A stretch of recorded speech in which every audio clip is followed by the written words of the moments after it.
Now, Cynthia, you took 6 amateur fights in 4 years, and then you've done like. I did actually. I went 7-1 as an amateur. 7-1, so okay. They haven't. I know the online they haven't been all updated, but I'm actually All right. But you took your time as an amateur, but now as a pro, this is your 6th fight in 11 months? Or? Well, honestly, I couldn't really say that I took it slow as an amateur. What happened is that when I started fighting as an amateur, I did still fight 3 or 4 times a year.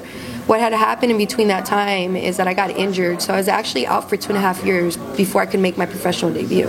It wasn't that I was trying to slow down. For me, I take fight for fight, and I like fighting. I like fighting consistently.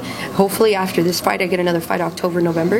So it's just what I do. It's my job. It's a lifestyle. Yeah. Now, a lot of people would say that too much too soon to be on 2 pay-per-views in a row and in a co-main event. Do you thrive on this pressure, or? It's probably not something I want to do every year where I want to get 6 fights in a year. It was just something that I did fight for fight, and it's just an accomplishment. Everything that's been going on, I never expected it to turn out this way in a year.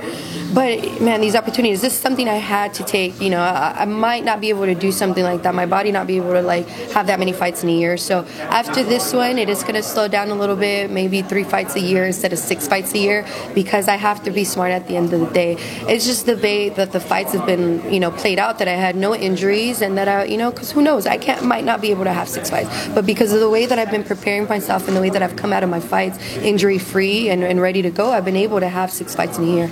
So it's fight for fight. Yes. You seem to be quite a fast learner. Did you have any athletic background in gymnastics, or why are you so fast at learning? I was not even an athlete growing up at all. I started MMA at all at 23 years old. So it's I don't know. My parents, they're from Mexico. They're hard workers. They're laborers. It's just something instilled in our mentality. I've seen you just don't quit. You keep working hard and get what you need to get. And that's the mentality that I bring from my parents. Is you work hard for everything.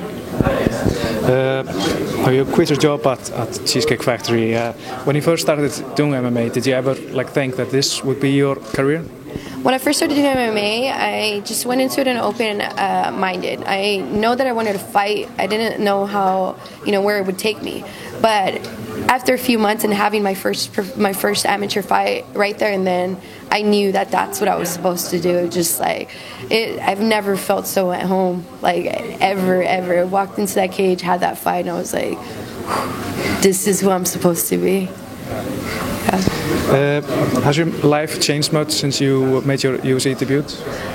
My life has, other than getting the attention and from the UFC outside, but as far as my personal life and being back at home, everything's the same.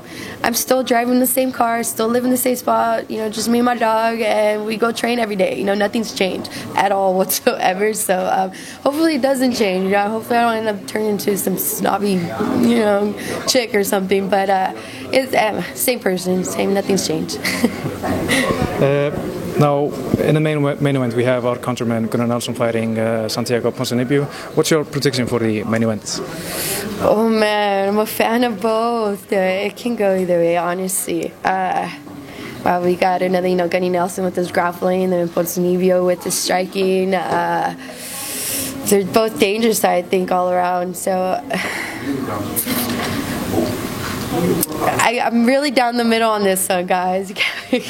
Okay. I really am. So I'm down. I'm a big fan of both. So I can't pick and choose. It's a tough one. Okay. Now, when you assess the strengths and weaknesses of your opponent, Joanne Calderwood, what do you see?